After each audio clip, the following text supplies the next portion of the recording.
Assalamualaikum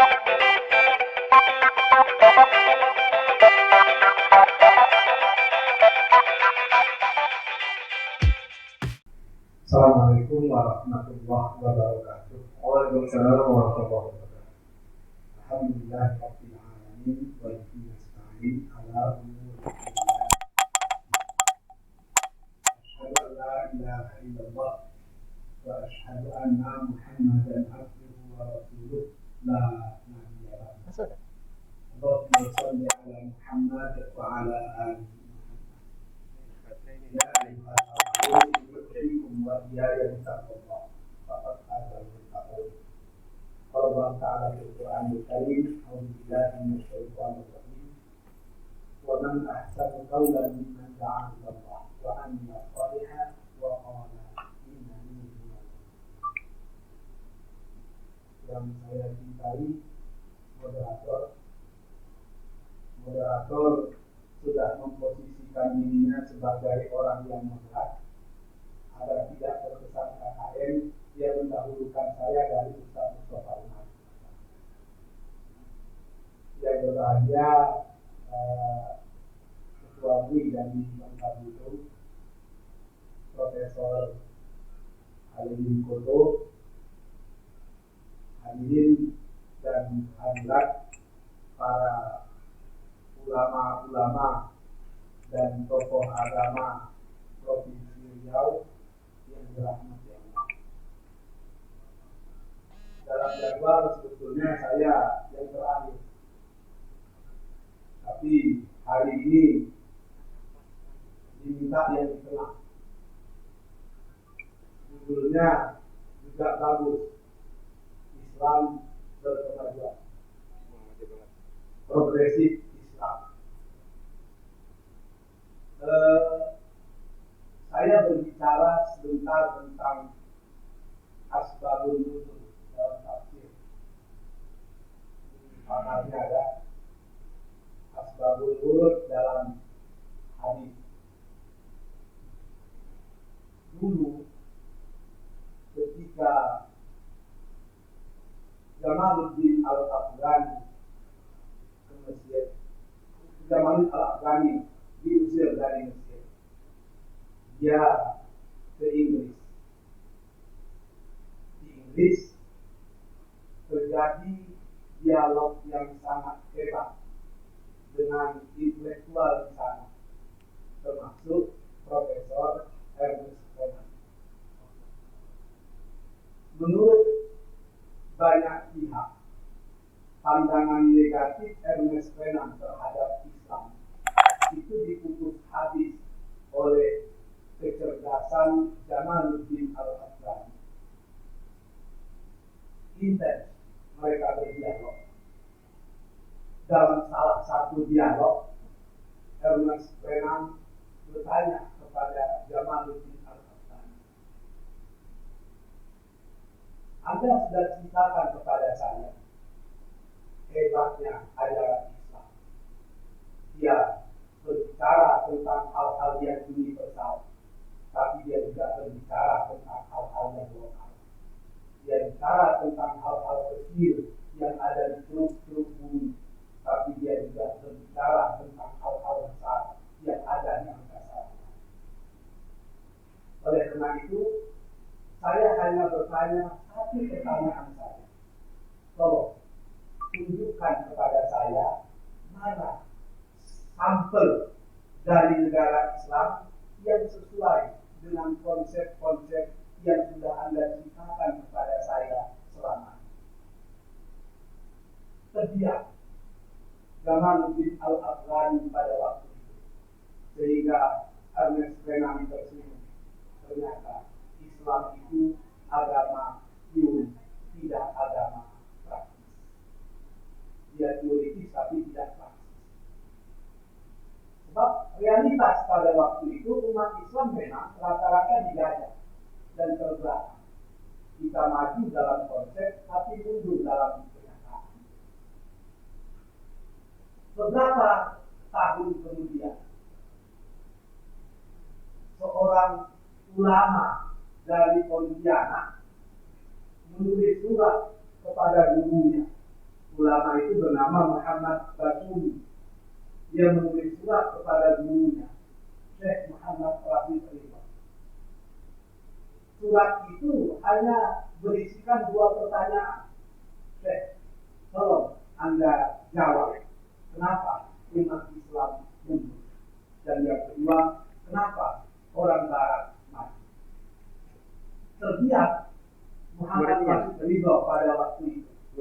Lalu dia meminta kepada Amir Syakib Al-Selan untuk menjawab surat tersebut, sehingga muncullah satu buku yang sangat populer di kalangan para pergerakan di Indonesia yang berjudul Minhaja Al-Muslimun wa Taqaddam Lain. Jadi kenapa umat Islam mundur, yang lainnya kok maju? Dan buku itu menjadi buku yang luar biasa dalam sejarah pergerakan umat Islam di dunia, termasuk di Indonesia. Intinya sama. Di zaman Jamaluddin, di zaman Rasid Ridho, umat Islam kaya dengan ilmu, tapi ternyata sangat jelek dalam praktek. Inti dari buku itu Arselan menjawab, umat Islam itu mundur karena mereka meninggalkan agama mereka yang luar biasa hebatnya, sementara orang Barat bisa maju karena mereka meninggalkan ajaran agamanya yang dipenuhi dengan dogma-dogma yang tidak masuk akal. Di belahan dunia yang lain, di India, di Pakistan, banyak tokoh-tokoh seperti Ahmad Khan, tokoh-tokoh seperti Amir Ali, bahkan Iqbal juga melakukan keprihatinan yang sama. Kenapa tidak terus terbelakang? Bahkan di Turki, Badiuzzzaman Said Nursi juga merasakan hal yang sama. Keprihatinan itu juga sampai di Indonesia. Bahkan Soekarno sendiri yang sangat nasionalis, dalam bukunya di bawah bendera revolusi itu menangisi kebodohan umat Islam dengan salah satu tajuk karangannya, Islam Contoh.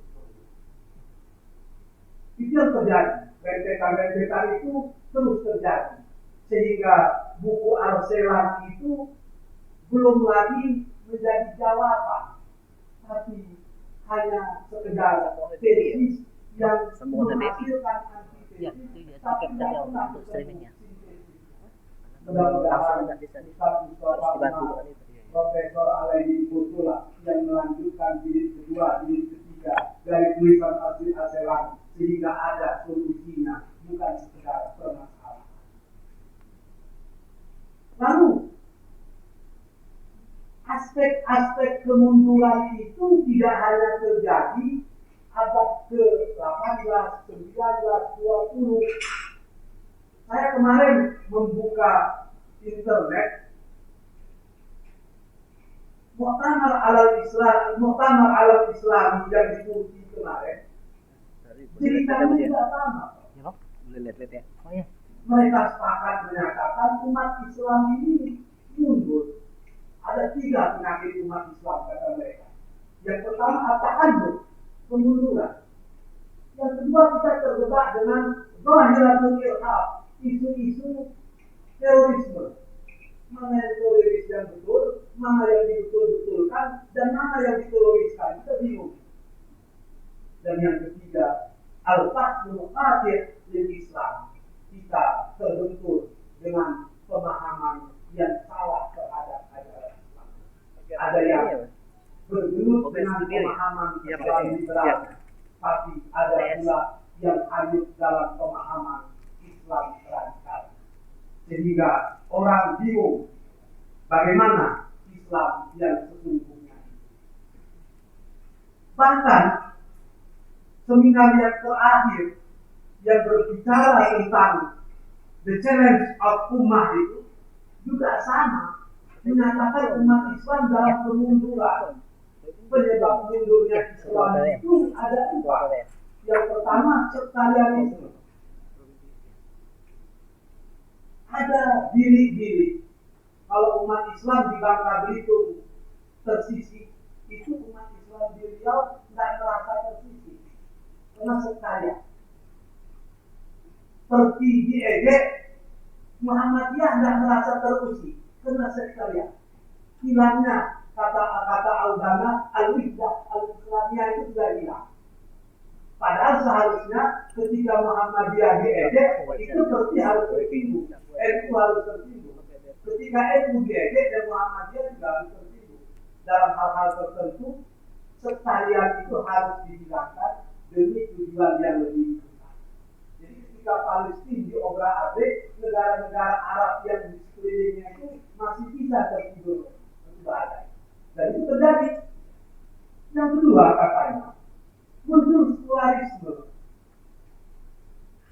Islam itu tidak lagi, epistemologi Islam itu tidak lagi dimulai dengan tauhid, iqra bismillahirrahmanirrahim, dan tidak diakhiri dengan tauhid, waqfalih wasbir waqfalih. Sudah tidak jelas. Padahal konsep ilmu dalam Islam itu jelas. Saya dengan Ustaz Mustafa Umar pernah belajar The Concept of Islamization of Knowledge dengan Profesor Ibrahim Zain. Dia menjelaskan awal dari ilmu Islam itu tauhid dan ujungnya mesti berakhir kepada tauhid. Dan itu tidak ada ilmu satu pihak, agama satu pihak, negara satu pihak, maka politik satu pihak. Sehingga banyak para politikus yang rajin ke masjid, tapi begitu keluar dari masjid lebih garang daripada serigala. Sebab agama itu hanya di tempat-tempat ibadah, tidak berada dalam jiwa. Yang ketiga, menurut pemahaman itu, nasionalisme pun bisa menjadi perusak dari kesatuan dari kesatuan umat. Banyak orang yang lebih cinta kepada negaranya daripada kepada agamanya. Jika agamanya diejek, disentuh, dia ngamuk, tapi jika negaranya diejek, disentuh, dia ngamuk, tapi ketika agamanya diam saja. Dan yang terakhir, ini menurut pertemuan di Turki kemarin, neokolonialisme. Sekarang umat Islam sedang menghadapi penjajahan modern. Kalau sekarang kita kenal ada new normal, maka sesungguhnya dalam new normal itu kita berada dalam kondisi new kolonialisme. Lalu, apa hubungannya dengan Islam berkemajuan ini? Sebetulnya Islam berkemajuan yang ditawarkan oleh Muhammadiyah itu diharapkan menjadi solusi dari permasalahan-permasalahan umat Islam yang dimulai dari hulunya sampai ke hari ini yang belum ada jalan keluarnya. Tapi Islam berkemajuan dalam konsep Muhammadiyah bukan menganggap ada Islam berkemunduran, tidak. Islam itu satu. Islam berkemajuan di sini adalah konsep Islam berkemajuan. Bagaimana umat Islam itu bisa maju, harus memahami Islam itu dengan cara yang utuh. Islam berkemajuan menurut Muhammadiyah, Islam sebagai dinul hadarah wa thaqafah. Islam itu harus betul-betul menjadi agama peradaban dan agama kebudayaan, agama etik. Sehingga Islam is a solution. Islam is problem solver, not problem maker. Islam itu betul-betul menjadi solusi, bukan masalah. Yang terjadi hari ini seringkali ada grand agenda yang menjadikan Islam seakan-akan masalah. Ada kemajuan Islamlah yang menghambat kemajuan. Ada Pancasila seakan-akan Islamlah yang merongrong Pancasila. Ini grand agenda yang luar biasa yang terjadi pada hari ini.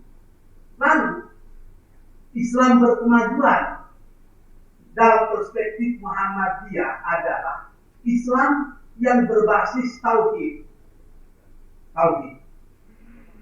Sebab ajaran Islam itu ada yang mutlak, tidak bisa ditawar-tawar. Tapi ada yang kita mesti tasawuf berlapang dada.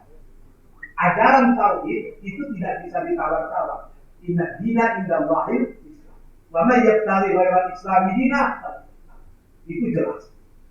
Dalam masalah tauhid Muhammadiyah, NU, Perti semuanya itu pasti satu. Tidak boleh abu-abu.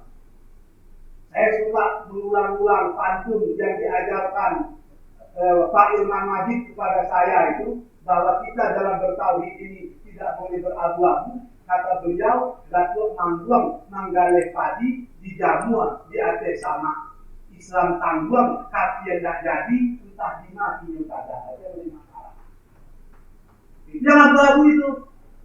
Dalam masalah tauhid tidak bisa berabu-abu. Jadi konsep Islam berkemajuan dalam Muhammadiyah itu harus berbasis tauhid. Tujuan akhirnya apa? Wa ma arsalnaka illa rahmatan lil alamin. Bagaimana Islam itu betul-betul menjadi rahmat. Islam itu betul-betul menjadi solusi, bukan sekedar bagi umat Islam, tapi bagi seluruh peradaban di dunia. Lalu apa alatnya? Dalam hal ini Muhammadiyah menggunakan tajdid sebagai alat. Tajdid ada kalanya berbentuk islah, purifikasi, ada kalanya berbentuk dinamisasi. Muhammadiyah dalam konsep Islam berkemajuan sesungguhnya atau selalu menggabungkan dua unsur yang seringkali diambil orang parsial.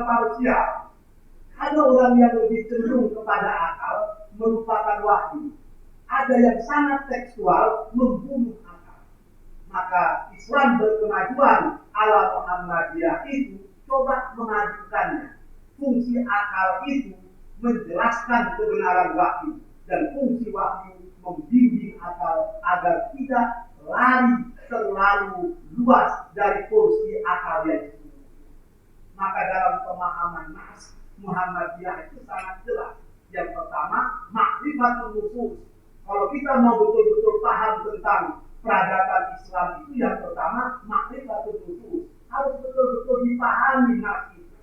Tapi yang kedua juga penting, yaitu ma'rifatul waqi', memahami realitas. Dan yang terakhir, tadbirun nusus alal waqi', bagaimana bisa membumikan nas itu ke dalam realitas kehidupan manusia.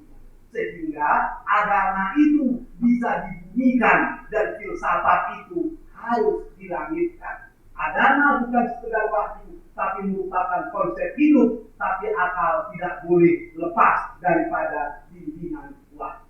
Itu konsep Islam berkemajuan dalam Muhammadiyah. Kemudian Muhammadiyah lebih cenderung ke arah praksis dari teori.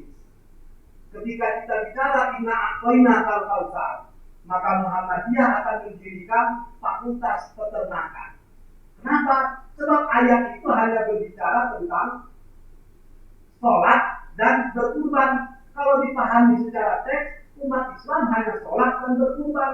Padahal amru bisai, amru biwasa ini. Kalau kita disuruh berkurban, semua atribut yang ada kaitan dengan kurban juga disuruh, karena lil wasail hukmul mafasid. Atribut-atribut yang ada kaitan dengan yang dituju, hukumnya sama dengan yang dituju. Lalu kita disuruh berkurban. Kalau tidak ada hewan kurban, bagaimana cara berkurban? Oleh karena itu perlu ada orang Islam yang memang hidup melakukan aktivitas peternakan secara profesional. Hewan yang dikurbankan itu hewan sakit, hewan sehat.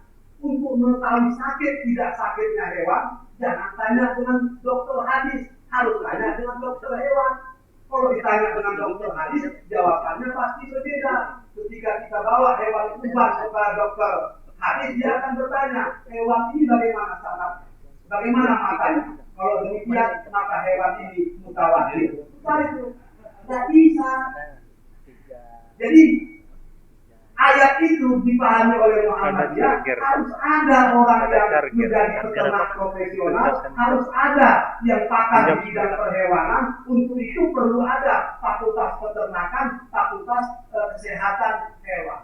Maka teori-teori dalam kitab suci harus dilahirkan dalam konsep yang lebih praktis, yang lebih membumi, tidak sekedar melayani. Demikian pula surah ma'un. Kalau soal ma'un dipahami hanya sampai di situ secara tekstual, paling-paling ya menjadikan orang yang rutin bersedekah. Tapi konsep al-ma'un jika dipahami secara kontekstual, dia akan melahirkan panti asuhan, universitas yang menyediakan beasiswa untuk orang-orang miskin dan seterusnya dan seterusnya, rumah sakit yang gratis untuk fakir miskin dan seterusnya. Di sini konsep Islam berkemajuan yang menjadikan konsep itu, menjadikan wahyu itu bukan sesuatu yang mengawang-awang, tapi berpijak di alam yang nyata.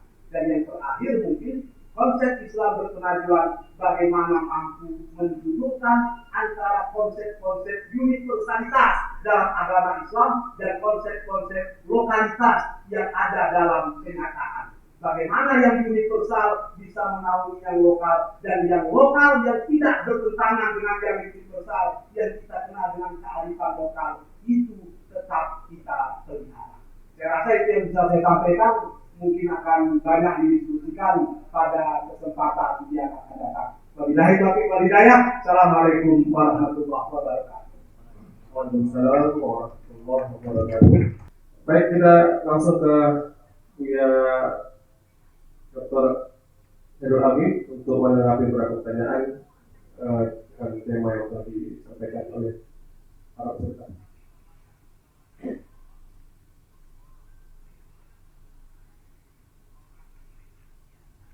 Assalamualaikum warahmatullahi wabarakatuh.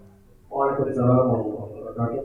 Terima kasih atas beberapa pertanyaan yang disampaikan. Saya setuju dengan apa yang disampaikan Pak Adil dari Ibu. Segala sesuatu itu harus dimulai dari yang sederhana. Start from the simple. Saya pernah mengulang-ulang dalam salah satu seminar internasional zakat di Melaka. Saya ketemu dengan wakil rektor 1 Universitas Patani. Kebetulan sama-sama kuliah dengan kami, saya Ustaz Mustafa di UAI. Ketika ketemu, rupanya dia masih ingat akrab bicara-bicara di Melaka. Lalu kami bicara tentang ekonomi umat. Dia bertanya pada saya, Saidul Amin, how do you know how many mosques in Bangkok today? Saidul Amin tahu nggak berapa banyak masjid di Bangkok sekarang? Saya jawab, I think not more than 20. Paling-paling kurang dari 25. Dijawabnya dengan saya, Saidul Amin, you are absolutely wrong. There are more than 175 mosques in Bangkok. Sekarang ada lebih dari 175 masjid di Bangkok. Saya diam, kok bisa banyak begitu? Lalu dia cerita bagaimana ekonomi orang Islam di Bangkok itu dimulai dari masjid. Lalu dia cerita, yang mula-mula bikin koperasi Islam di Bangkok itu orang Indonesia, anak perempuan dari Kiai Haji Ahmad Dahlan. Dia nikah di situ, apa di situ, lalu bikin koperasi satu di masjid. Masyarakat yang sekitar hanya berbelanja di koperasi tadi, tidak ke masjid yang lain bikin. Jadi ekonomi berbasis masjid. Dan itu berhasil di Bangkok, tapi belum berhasil di Pekanbaru. Itu bisa kita jadikan pemikiran ke depan. Start from the simple. Yang kedua dari Dr. Maksir, komunisme. Komunisme ini luar biasa. Ibu akar dari komunisme itu kan Frederick William Nietzsche. Tesis terakhir dari Frederick William Nietzsche adalah The God is dead. Tuhan sudah mati. Tapi akan muncul pemikiran Marx, Lenin, itu ada mengikut dari Frederick William Nietzsche. Coba kita bayangkan, orang komunis itu berani mengkudeta Tuhan, menganggap Tuhan sudah mati. Kalau Tuhan saja jadi ekonomi berbasis, itu lagi itu berhasil di Bangkok, tapi belum berhasil di Pekanbaru. Saya setuju dengan pendapat itu. Kalau saya mau jadikan itu yang berhasil. Melawan kekuatan itu harus dijaga muncul pemikiran. Kita komunis melawan kita harus melawan dengan ideologi. Kita bayangkan dulu di masa Profesor Alaidin di Indonesia itu berani Muhajir itu jelas Tuhan juga. Tokoh-tokoh HMI di LK1, LK2, LK3, materi niknya itu jelas. Materi keislamannya jelas, materi ideologisnya jelas. Sehingga dulu orang-orang HMI itu pasti pakar kristologi, pasti pakar ideologi, dan begitu melawan komunis. Jadi komunis sekarang di HMI itu lagi berhasil integrasi. Tapi kalau lalu saya diminta untuk jadi struktur di LK2, misalnya dengan kantor HMI. Sekarang keluar segala pihak, segala macam boleh kita komunis sama dulunya harus satu di dalam mulai kita sekarang berarti ilmuwan dokter profesor Alaidi itu bila dia itu agak jangan sekali pokok HMI dalam istilah satu LK2 tapi materi aksi kita harus dilawan dengan materi keislaman materi ideologisnya jelas ada orang-orang lain pakar kristologi jika dia di bawah presiden mahasiswa komunikasi banyak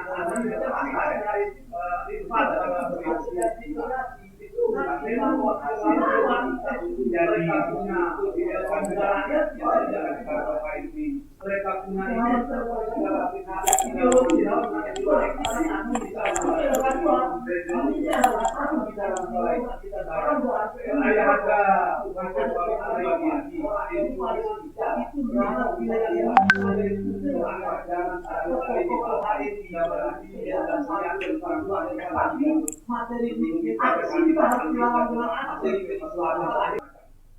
tapi masalahnya kan itu juga hanya tinggal konsep. Tapi kalau kita mau belajar sejarah, seperti dikatakan Profesor Alaidi Soto, umat Islam ini benar bersatu. Ketika masuk NU di situ, Perti di situ, Muhammadiyah menjadi anggota kehormatan, bisa bersatu. Artinya sesuatu yang terjadi menurut